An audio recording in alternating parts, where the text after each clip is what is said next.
supreme guiding force of God.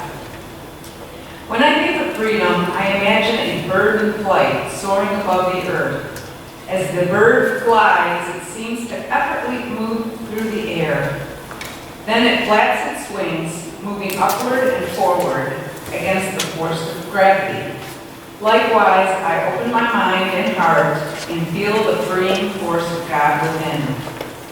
This force is powerful and peaceful, and I give myself over to it. As I do, I overcome stifling feelings of stress or doubt. I trust in God and I move forward and upward with renewed purpose and confidence.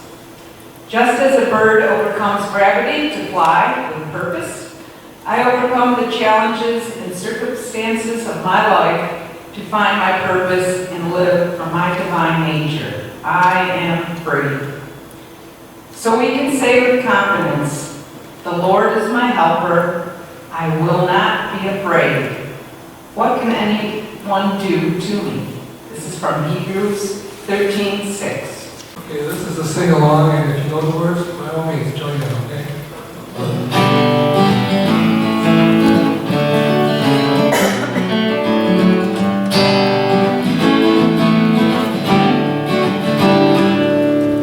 How many roads must a man walk down before you call him a friend?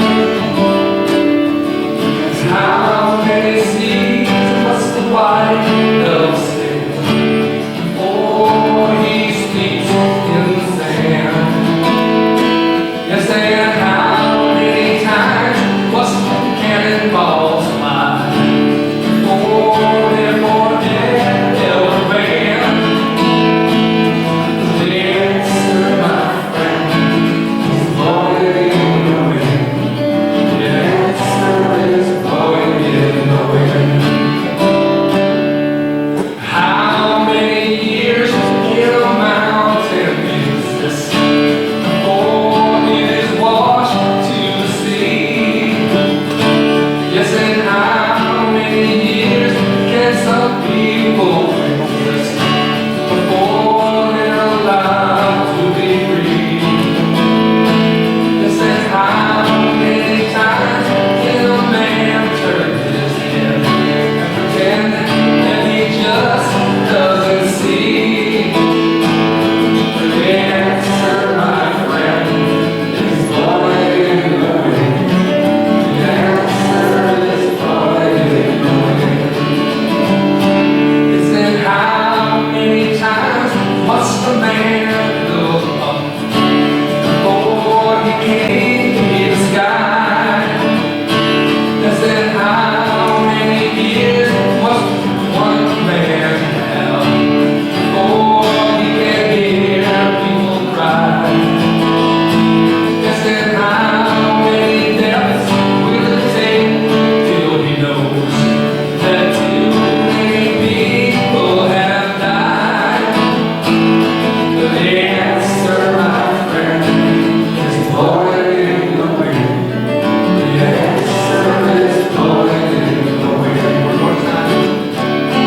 The answer, my friend, is blowing in the wind. The answer is blowing in the wind.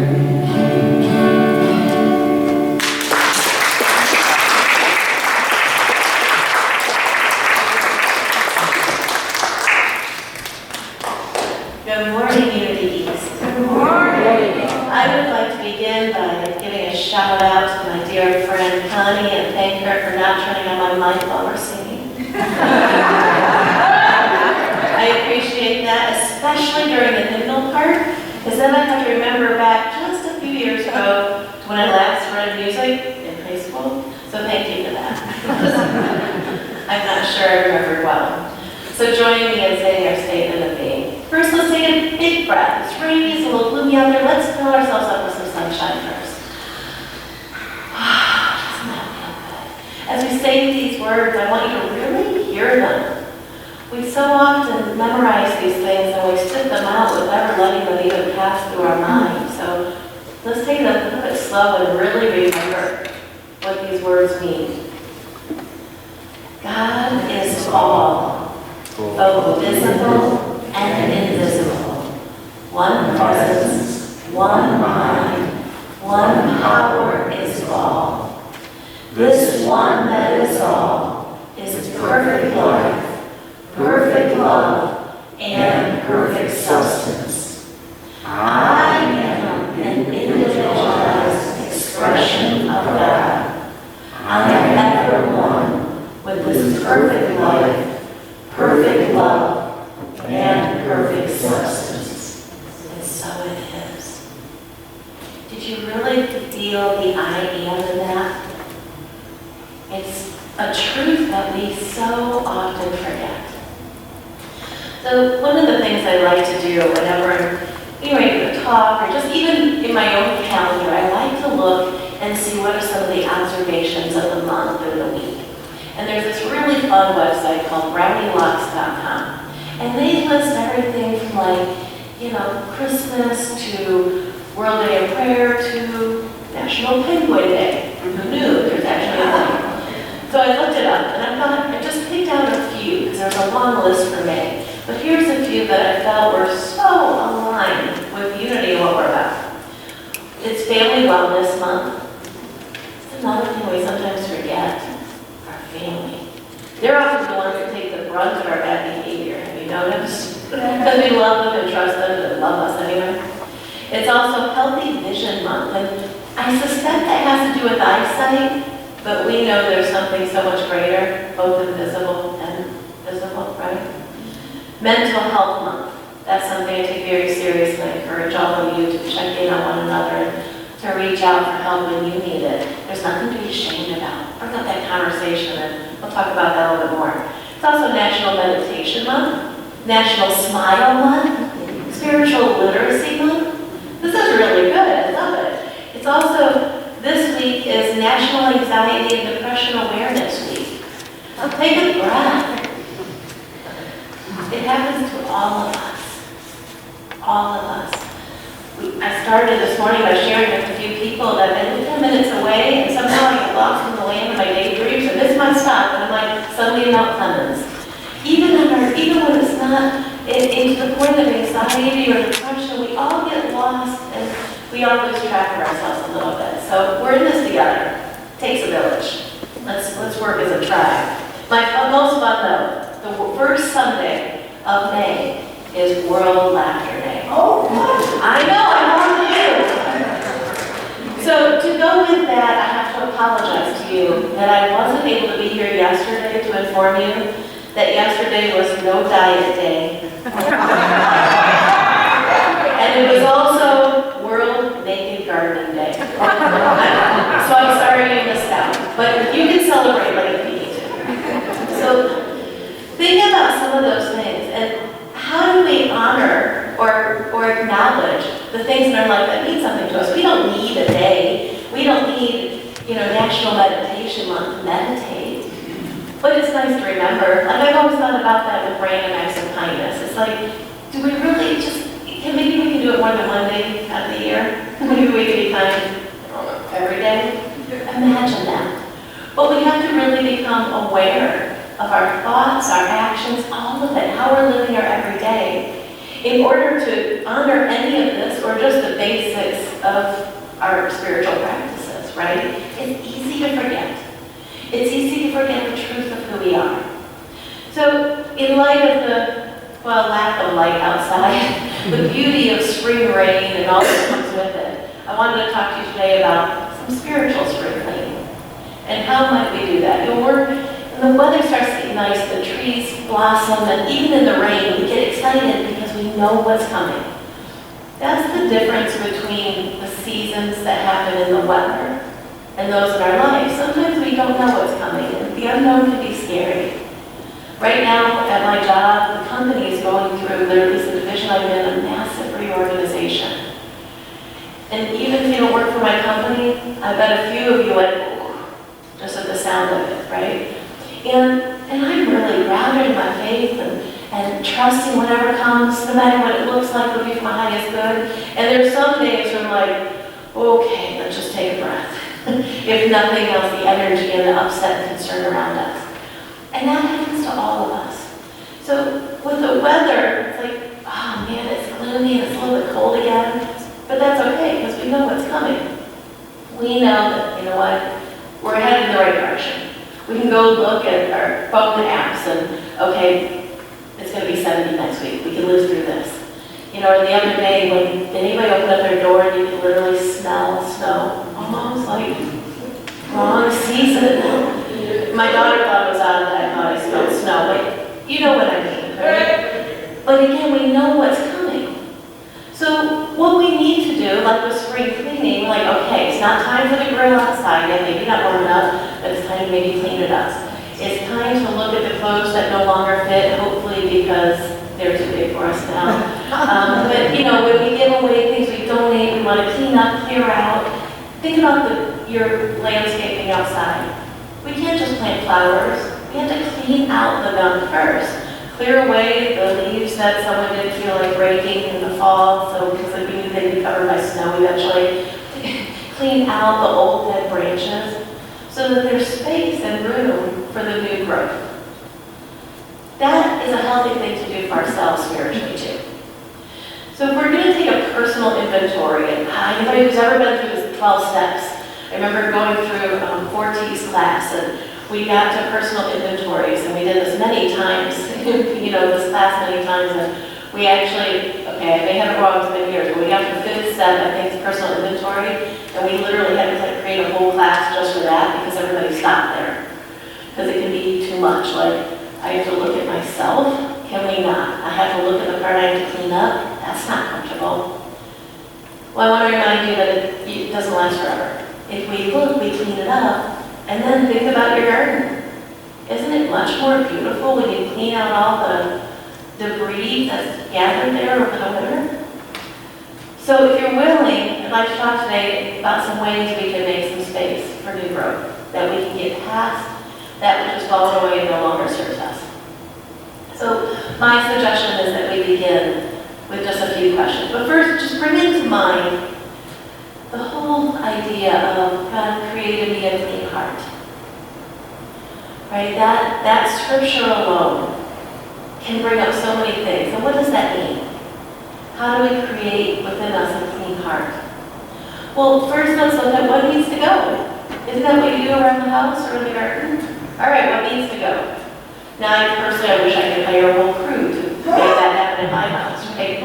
And wouldn't it be nice if we had someone else do that work for us spiritually too? You could probably find a crew to hire for home, but not for the inner work. That's ours to do. So let's take another deep breath. And be really honest with you, you don't have to raise your hand, although, I mean, that's the real work, right? Sometimes it's just to tell somebody else that little bit of accountability, like, okay, here's my mess. So let's look at what needs to go. Maybe it looks like guilt. Guilt is one that we just accept. We don't even feel bad about it. We feel bad because of it, but we're like, yeah, no, I shouldn't have done that. Maybe it's a grudge you're holding. Anybody have a grudge somewhere holding on? Now, you don't have to raise your hand, but I think you all could, or you're in denial, because we all hold grudges somewhere. What about negative thought patterns? Just belief systems. Sometimes they're there in the back running, and we don't even know that we're doing it. We don't even realize. And maybe it's, you know, that family member or that friend that has been doing that thing that drives you nuts over and over and over and over. They could have even stopped doing it, but you're still reacting to it, even before they come in the room, just at the mere thought of them. So sometimes it doesn't look like an angry grudge. Sometimes it looks like, them again.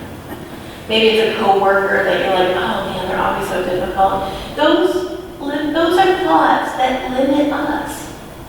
It's not just a judgment out there, but when we have those thoughts, we suddenly physically tighten up. We suddenly react different. We're not bringing our best selves to the situation. And let's just check in for a minute with our unity principles. I create my experiences by what I think, what I feel, what I believe. So if we are all one, like we teach in unity, then when we have those thoughts of, oh, whatever the thought that follows that for that person that loves you, we're putting that out to the oneness of God in the universe, within us, that's within each and every one of us. Now, don't get me wrong. Some people are driving on to go to a plane and everybody sandbox. But can you release the thought that is holding you back? Can you let go of the frustration, the worry, the complaining? And Will Bowen, who wrote A Complaint-Free World, love him. If you've not read that book, it's so worth it, or look him up on YouTube. He pointed out that sarcasm is a form of complaining. Ooh, it makes sense. When my kids were teenagers, I remember thinking, man, I love walking in the door after a full day of work and tripping over everybody's shoes. That just makes my day. Does it sound like a complaint? Only if you're listening. Sarcasm is, again, one of those acceptable forms of complaining. But even that, because what that's doing is causing you to focus on what makes you unhappy, what steals your joy. So what else can we let go of? What else? What? Another G word, gossip. Gossip, yes. Oh, big. Big. Oh, you did? Carrie, you might be humans. I know. Oh my gosh. I think over my brother. And it happens, doesn't it? So I'd like to invite you, when it comes to gossip, to do a couple things.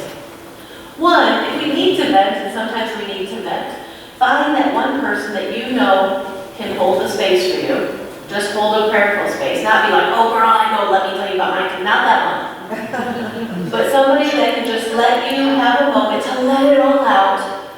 And then when you let it all out, don't gather it back up and take it with you on to the next person. Right? But also, sometimes gossip comes from something we don't know. Oh my gosh, did you hear? I think maybe this person, I know she doesn't like me. Well, if that's going on, ask. Talk to them, ask a question. That goes into assuming, right? The best thing we can do with an assumption is to ask. And if somebody comes to you to gossip, instead of triangulating, say, you know what, can I go with you to talk to this person? I'm happy to go with you if you'd like somebody to talk to you with them. You know, I'll go with you, I'll be present for you. And even the really difficult ones, right? Like, I have a cousin who, there are still every now and then something from years ago will just creep up and irritate me. It's not even in my life anymore. Thank you. Thank you, God. But those thoughts still come up. And so immediately in that moment, I'm like, okay, you know what? Let me think of what is good about him. Replace it. Because here's the thing, we can't stop necessarily the negative thoughts. They're going to come. Have you ever had a thought that you don't even know how it got in your head? Because you didn't actively intend to be thinking it. You're like, oh, where did that even come from? That's okay. But can you replace it? And especially with the ones that drive you the most nuts. Think of 2, 3 things that you really like about them. It might be that they have good taste in shoes. It doesn't have to be deep, right? Go with that. I know people who have great taste in shoes. I don't. I have comfy taste in shoes. But if you can turn it around, really allow that, right? Have unmet expectations. Anybody still disappointed in themselves for something they didn't quite do yet? Maybe that goal that keeps showing up on your resolution list year after year for the 15th year. Can you release that? Forgiveness is a whole talk, probably more of a 5 or 8 week class in itself. But forgiveness is a powerful thing. And so at the end of the day, maybe just check in and say, what have I put outside of my heart today? Just that simple. And it may have been the person that cut you off in traffic. And that happens. But one of the things Will Bowen says in A Complaint-Free World is it's not that you can't state what needs to be stated to resolve an issue. If you're at a restaurant, your soup shows up cold. It doesn't mean you say, hey, my soup is cold. Can I get some hot soup? But are you still complaining about it and that waiter in that restaurant to the 15th person 3 weeks later? Right? That's the part we need to let go of. If something's not right, I'm all about stepping up and do something about it. I believe if there's something I don't like, I don't point at everybody who I think should fix it. I look in the mirror and see what can I do about it for myself. And sometimes it's just simply letting it go or shifting my own perspective, right? So after you know what needs to be let go of, first of all, you're going to need an action plan, like actually check in every day and really look like, okay, maybe you get up in the morning, how can I set my expectations for this day? What is my intention for this day? Can I expect it to be good? Can I go out in the world, out those doors, and look for the good instead of looking for what everybody's doing wrong? I hate driving downtown, oh my goodness, everybody's going to drive like blah, blah, blah. How about, I am so grateful to have a car and the radio to turn on when there's a traffic jam. You know, it really can be just a shift, but we have to take active steps because our patterns happen without even us meaning to. Well, one thing I really find that helps with that is asking, what can I give away? And sometimes that means stuff. I am so excited I am actively giving away stuff right now. I'm finding stuff that no longer serves me. It's like, who needs this? Who needs this book? Who is looking for a kitchen table? And I love it because then I'm able to bless and pass it forward. But that doesn't have to look like stuff. Can you give somebody hope? And sometimes that just saying, I'm so glad to see you today. Or I'm here to listen. It doesn't even have to be in person. Can you give somebody a prayer and hold the high ground for them? We can usually believe more for ourselves than or for others than we can for ourselves. That's why we need each other. Can you give forgiveness? Doesn't have to be in person. Can you give just kindness? How about peace? Can you be the peace in the room when there's chaos? Last year for Thanksgiving, I went to visit a half-sister, 16 years older than me. We didn't grow up together. I've only ever seen her maybe once a year since I've been alive. But I spent a whole week, longest time I was there. She belongs to her husband, a big Lebanese family, and when they're all together, they talk more Lebanese than English, and they all talk really loud and all that. And there was a moment where, and my sister was talking too, I don't know who was listening, and then she broke into song, and I just watched and like, if everybody's talking, who's doing the listening? Is anybody doing the listening? And so I didn't hardly hear any of it. For one, I don't speak Lebanese, so I couldn't understand the parts I could hear. And it was just too much, so I just stood back and just held a space. Just a space for peace. Sometimes it just looks like that. Giving doesn't have to be giant acts of service, although I'll tell you, giving of yourself, your time, talent, treasure, volunteering, serving in whatever way is most meaningful for you, is one of the greatest things you can do to grow and bless your own life. Because it returns, pressed down, shaken together, running over.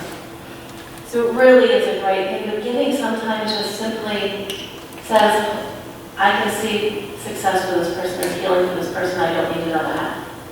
So what can you give? What needs to go? What can you give? And what needs some love? If you look at around spring cleaning, it's like, oh, you know, that cabinet door's been hanging off there for forever. That needs a little love.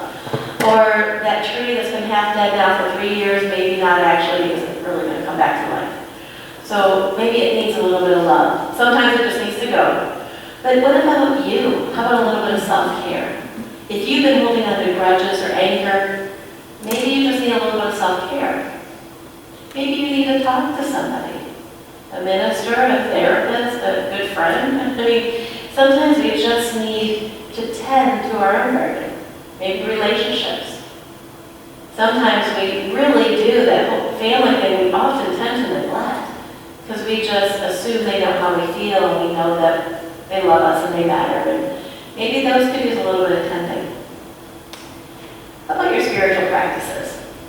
I can't be the only one here who intends every single day to pray and meditate and do all my affirmations, and I get to the end of the day and I'm like, tomorrow, for sure tomorrow, right? And yet, I mean, I feel like I have a literal toolbox, not a real one, but I feel like I have this massive toolbox full of things like prayer, meditation, and tapping, and Reiki, and all these things that when I do them make such a tremendous difference in my life.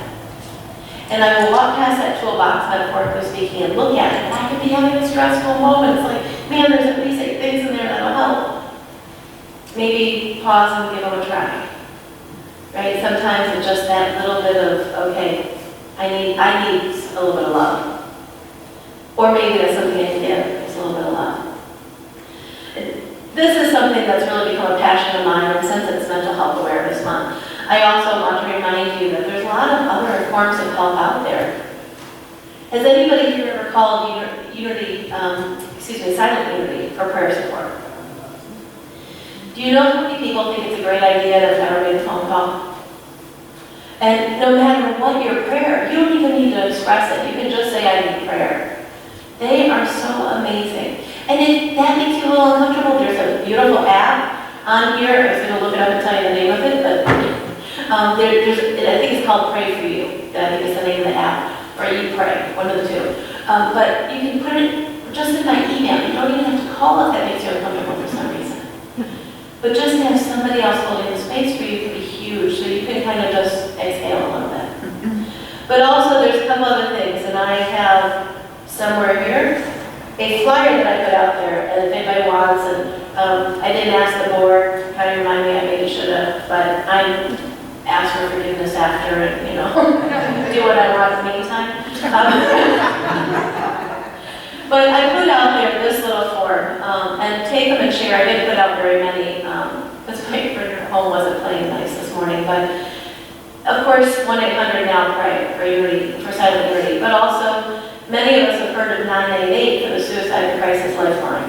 But one most of us don't know about is 211. And these numbers are anywhere, at least in the U.S. 211 is the United Way. And when you call them, you tell them the zip code you live in, wherever you live, whatever city you're in, and they will tell you the resources, they will connect you with the resources you need for food, healthcare, transportation, you name it.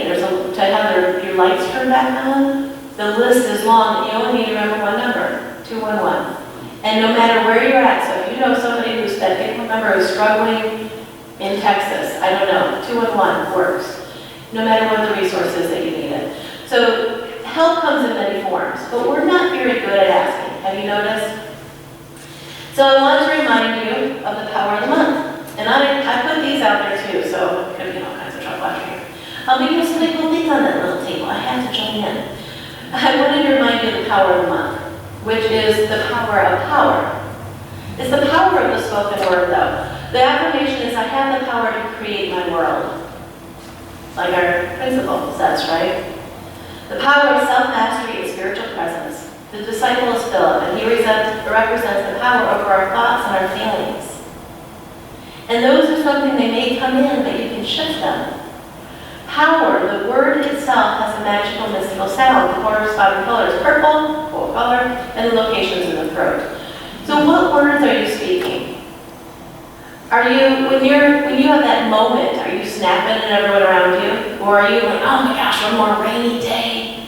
And it's funny because I tend to be that person that's like, yeah, your flowers are going to grow. And it is just a different perspective, right? And yet some days we just can't take one more bit. On the day we can't take one more minute of snow and cold weather, the blossoms start to show up on the trees and the birds start to sing. So I want you to think about what you can do to make this shift. Can you purge old attitudes? Can you just check in and take a look at what limiting thoughts are holding you back? But don't just look at them. We often look at, I have been complaining a lot, or whatever it is, but can you turn it around? So maybe one of your things is traffic always sucks. Maybe that's it. That's an easy one that I can relate to. And sometimes it's the absolute truth. But no matter the truth, your experience is based on how you think and feel about it, right? And so I'll tell you, I should have brought one with me, but this was not actually I have one in my purse in my car, but I'm not going to take the time for that. But at least a couple of you remember when 696 closed down years ago, the whole way from here to Southfield. I live in St. Croix Shores, I work in Southfield. Every day was an adventure, we'll call it that, and a very frustrating one, to put it mildly. Mostly because the people everywhere else were honking and angry, and I'm like, it's the same thing every day, just like prep yourself a little. So I decided that you can't be serious and stressed out when you have a red nose on. And May happens to be Red Nose Month, so go to Walgreens and you'll find I keep one in my purse. I literally have one in there. and I keep 2 in my car in case I need to share. So if anybody needs a red nose, I have them. But the very first day, and a dear friend Kim decided to do it with me because she had the same route to work. We decided to wear red noses while we're driving. And I can't tell you if anyone else was noticing me or laughing at me or wondering what in the world about me, because I was so busy giggling at myself the whole way that I wasn't stressed at all. Every time I glanced in the rearview mirror, I was almost in tears giggling. So was it still stressful? Of course. It was slow, so I had allow extra time, and people were still honking, but it didn't change anything around me. But it changed everything within me. And that's really the key. So I'd like to share with you a scripture that just brings me joy. And this is my invitation to you from wherever you may be right now. Whatever needs to be cleaned out, cleared out, released, spruced up, loved a little. This is where I hope you get to land. And this is Philippians 4. Rejoice in the Lord always. Again, I will say rejoice. Let your gentleness be known to all men. The Lord is at hand. In nothing be anxious, but in everything, even when you're not sure, but in everything by prayer and petition with thanksgiving, let your requests be made known to God. You actually have to speak them, maybe not even out loud, but allow yourself to believe the answers are out there. And the peace of God, which surpasses all understanding, will guard your hearts and your thoughts in Jesus Christ. Finally, brothers, whatever things are true, whatever things are honorable, whatever things are just, whatever things are pure, whatever things are lovely, whatever things are good report, if there is any virtue, if there is any praise, think about these things. The things which you learned, received, heard, and saw in me, do these things, and the God of peace will be with you. Did you hear the part where we were given an assignment?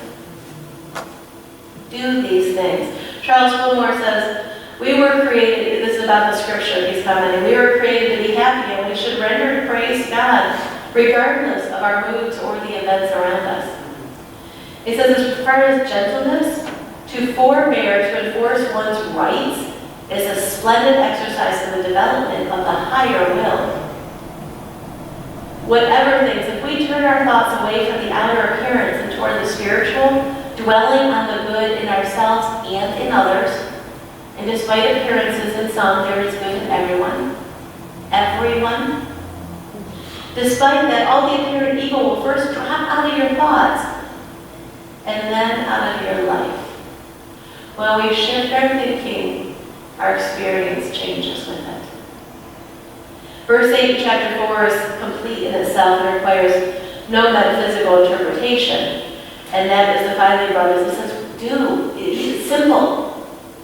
Just do what we witnessed or read about, learned about, that Jesus did. And if you'll notice, the stories we hear were not ones of hanging out with only the good people, the easy people, the ones that were loving. It's really easy to be in our right state of mind and aligned with spiritual truth when we're within these walls where we're surrounded by like minds.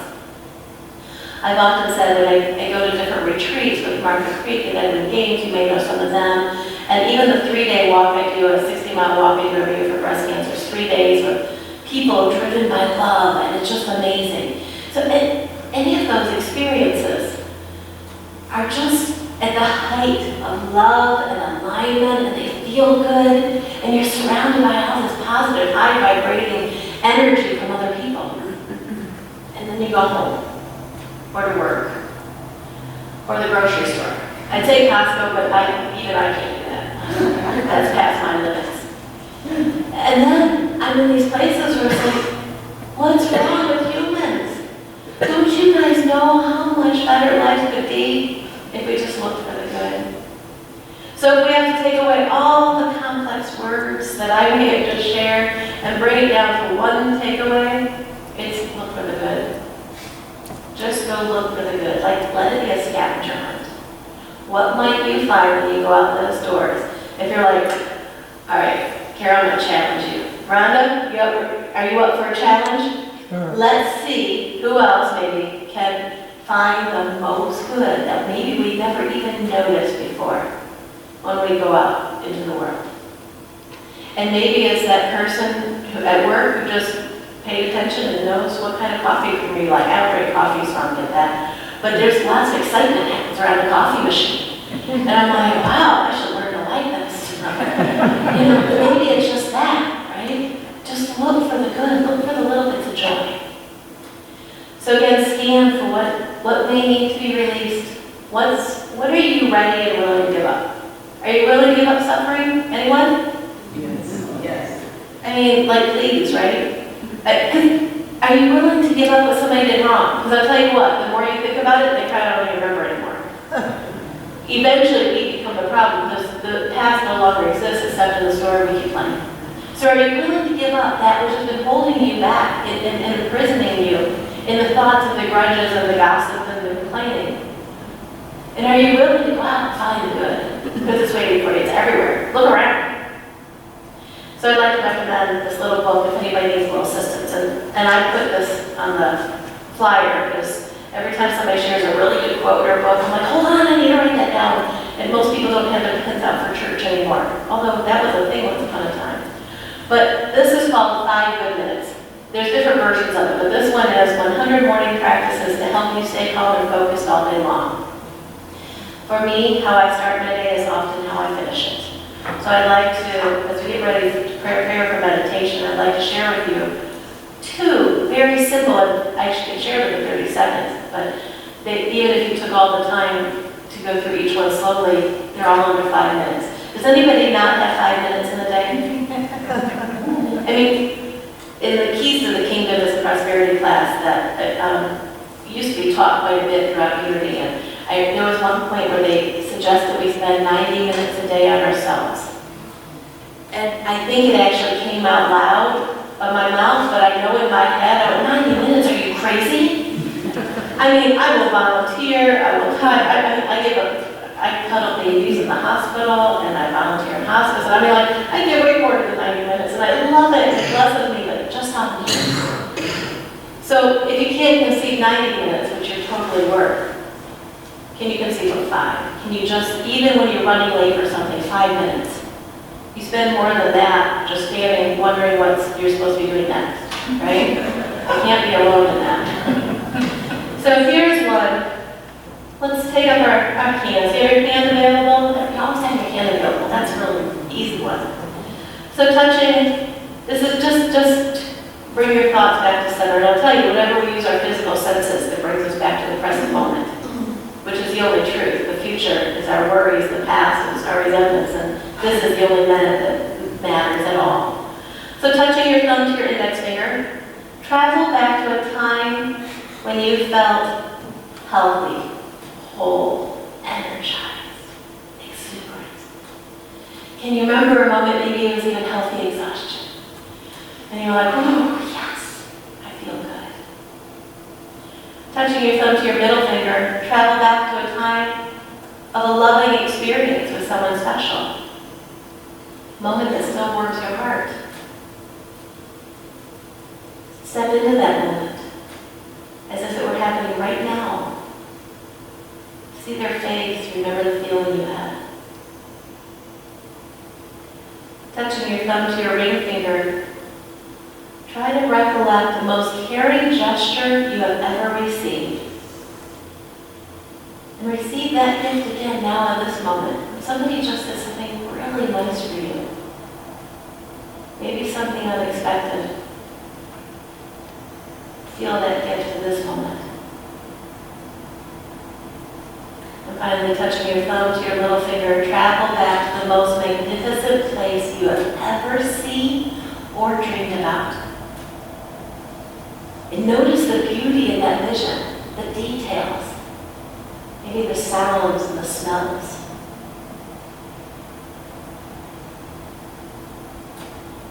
And now release your hand and we'll take us into one more 5-minute exercise.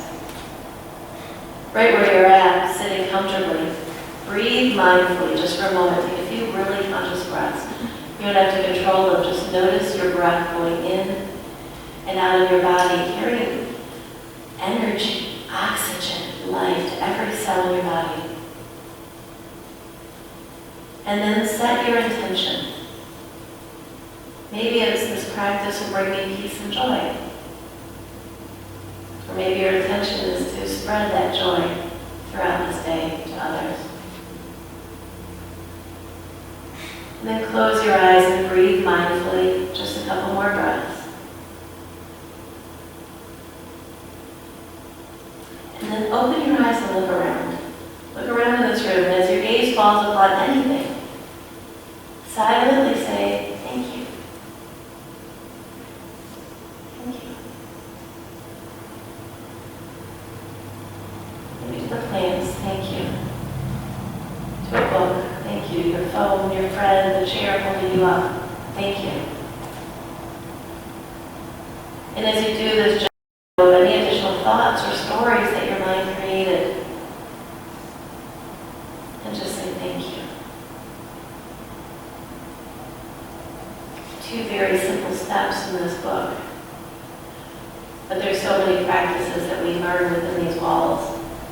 And if we just take time to focus, even just that simple unity principle, that our thoughts, our feelings, our beliefs create our reality, then just maybe we'll be a little bit more mindful. We'll mind our mind a little closer.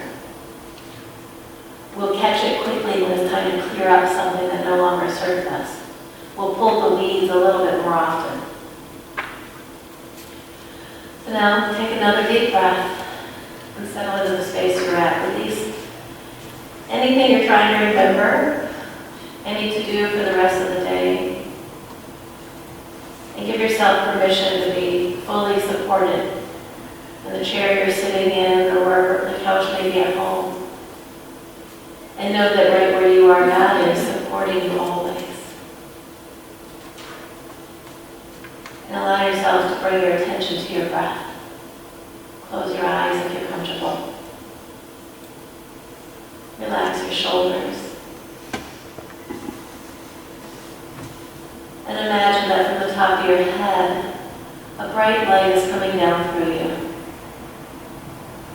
Down through your head, through your shoulders, through your body, into your legs, through your feet, into the ground.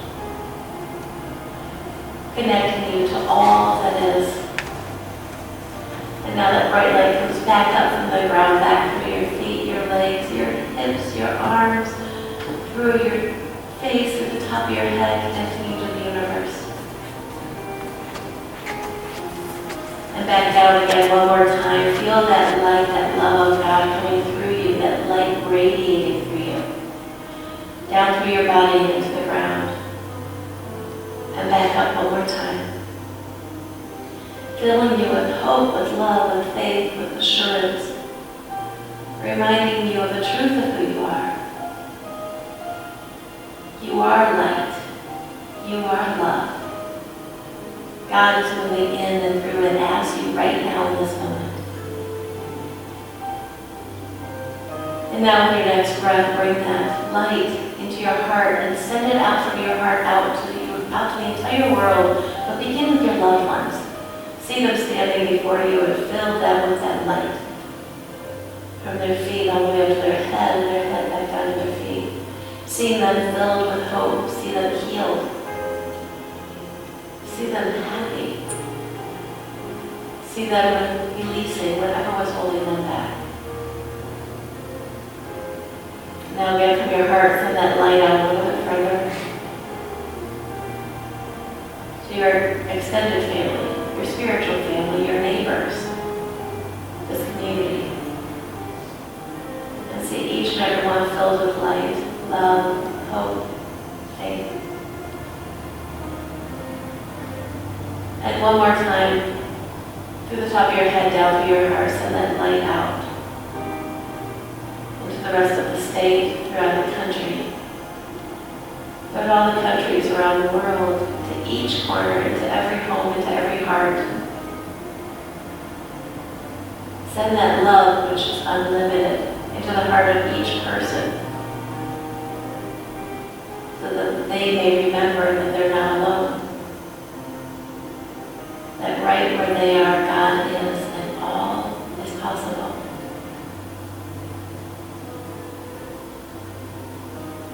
And now I invite you to bring that light, all of that light back into your heart. Be willing to receive it. Be willing to be blessed. Be willing to remember the power within you, the love within you, the light that you are.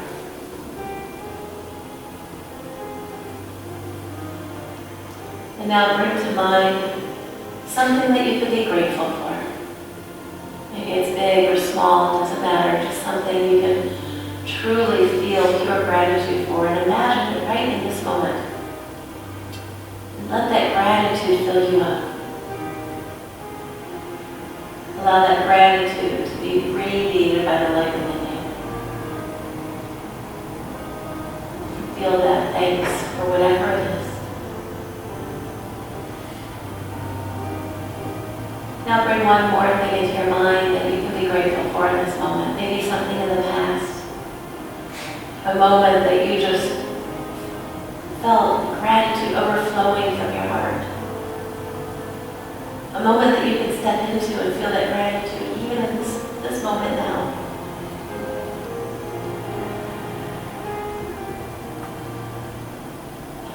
And one more time, let's bring gratitude into our heart, but this time think of something in the future that hasn't happened yet, that you look forward to being grateful for when it shows up. Step into that moment and feel it as though it's happening right now. Maybe it brings a smile to your face. Allow it to fill you with that energy, with that gratitude, with the love and the excitement. That when it shows up, you will remember how excited you were when you even had the thought.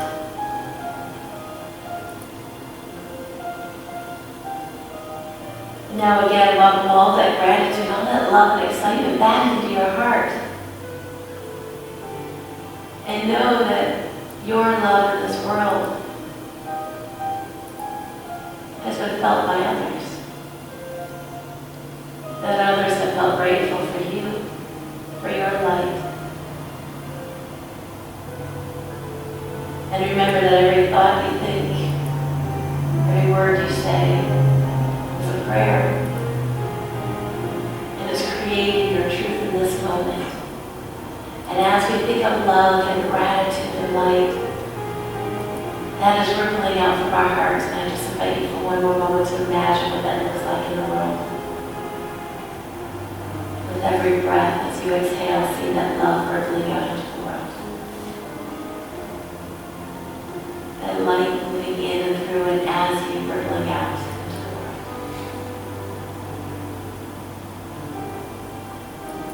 The presence and power of Spirit now manifests in me and through me. And I use that inner power for good. And I witness that good in the world around me.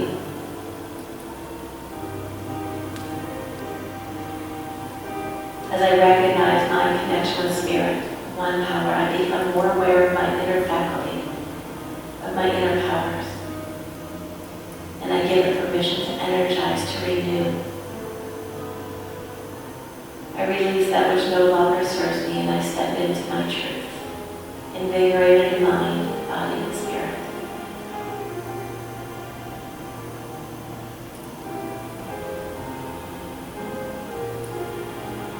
Now as you begin to bring your attention back to the space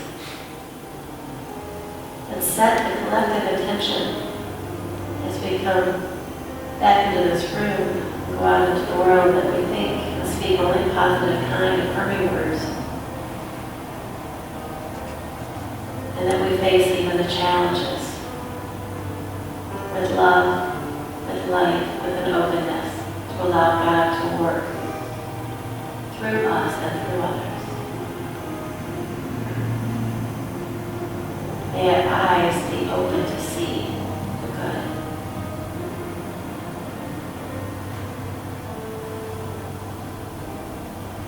With one more deep breath, breathe in that love and breathe out gratitude. And as you open your eyes, look around and see the good in this room.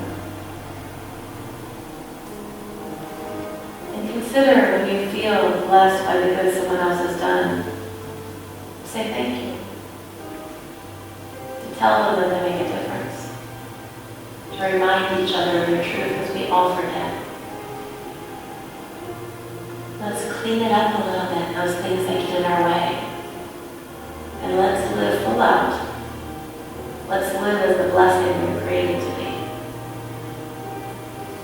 It's even a smile can make a difference, just like that little bit of a pink blossom on the tree can brighten your whole day. So it is. And now if you'll join me in saying the Lord's Prayer, unless Carol would like to come up and sing it. No, she'll look at me. I know sometimes it's sang, so are we singing? Yes. Okay, thank you. Now's the time to turn the mic on.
Are we collecting or dropping in the basket? Thank you. So let's still take our offerings in our hands.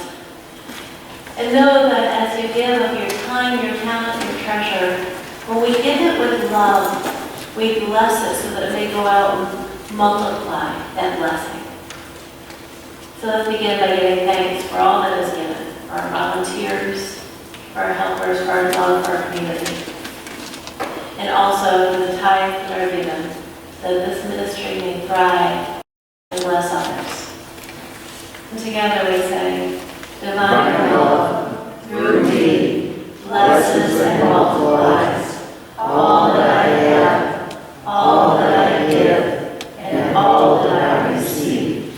I give joyfully and easily, for the universe is my source, and abundance is my nature.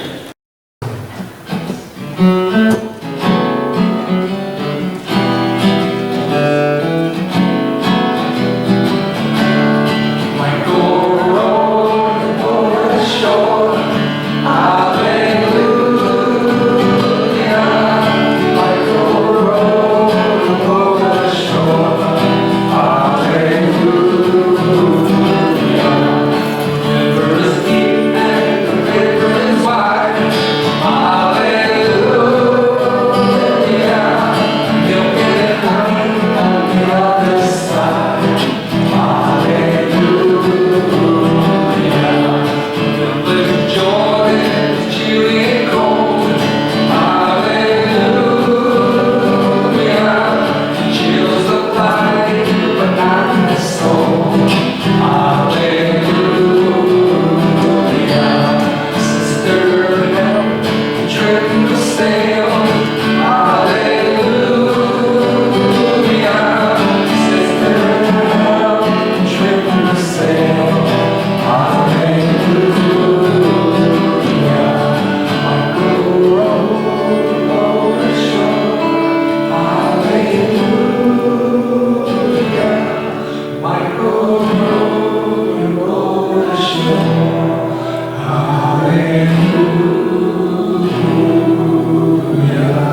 May 18th, and she is also speaking on numerology for the current year, not just for the week, the current year. So try to get to this, they are wonderful, and we also have refreshments. Of course, Miracles has started, but you can still join. There's a sign-up list. Reverend Ben started it with us last Thursday from 10 to 12. It's wonderful.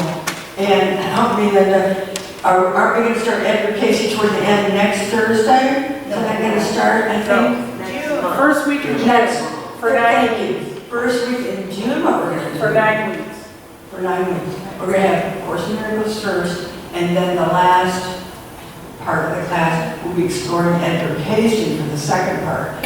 June then starts. Okay, but it's a wonderful class. You are all welcome, and we are so blessed to have him in our presence. Sisters Act is coming. This is coming. Friday, May 12th, which is this coming Friday at 6 o'clock. Tickets are still available, and they will be available at the door for $15. But then the guy will have them today, I'm guessing, yes. So check that out. New member classes, Sunday, May 21st and May 28th. There are sign-up sheets over there by the book counter on the table. Thank you.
The light of God surrounds us.